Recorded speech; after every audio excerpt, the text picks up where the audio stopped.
Samantala ating ho nga pakinggan ang paliwanag ni Madam Sharifa Mastura, siya ho naman ang co-chairwoman ng MCC, Muslim Consultative Council ng Maynila. Ito ang kanyang pahayag.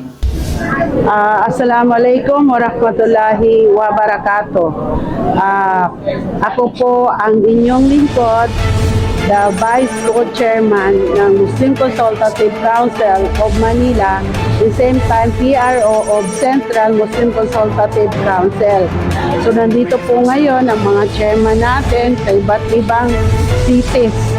So ito po yung fourth quarter meeting. So it means end of the year, tayo po yung last na hosting. Manila po.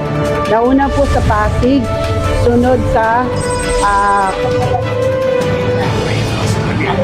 Taguig, and then sinundan ni Pasay, si Press Lobby, and then tayo po ang fourth. By next year, so ibang cities naman po. Before I forget, this MCC is composed of all sectorals. That means if you are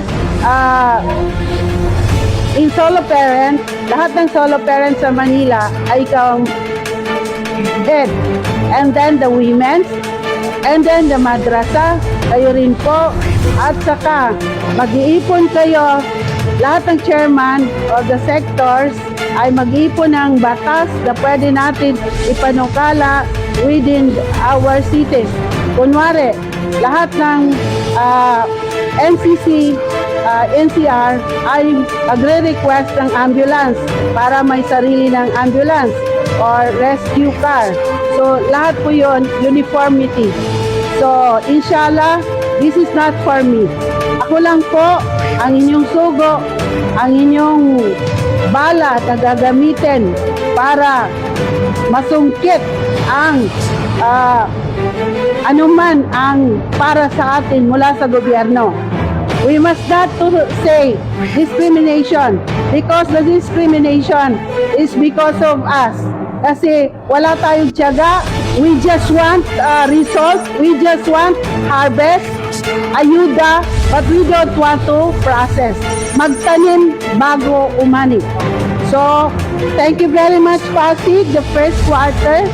Secondly, the Napindan by Ustad Paulana, and the third by President Madi Labay of CMTC. So, siya po yung third and we are the fourth.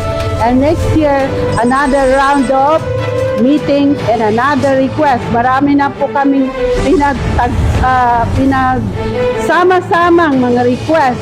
Inshallah, kasama na yung mag-request tayo ng magkaroon ng Hajj bawat city. Inshallah. Amen!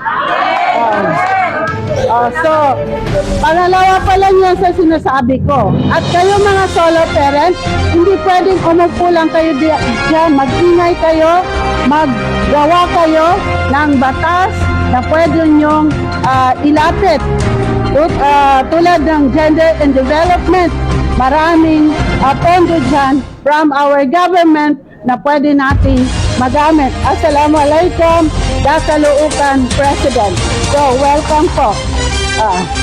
So, yun lang po. Marhaban.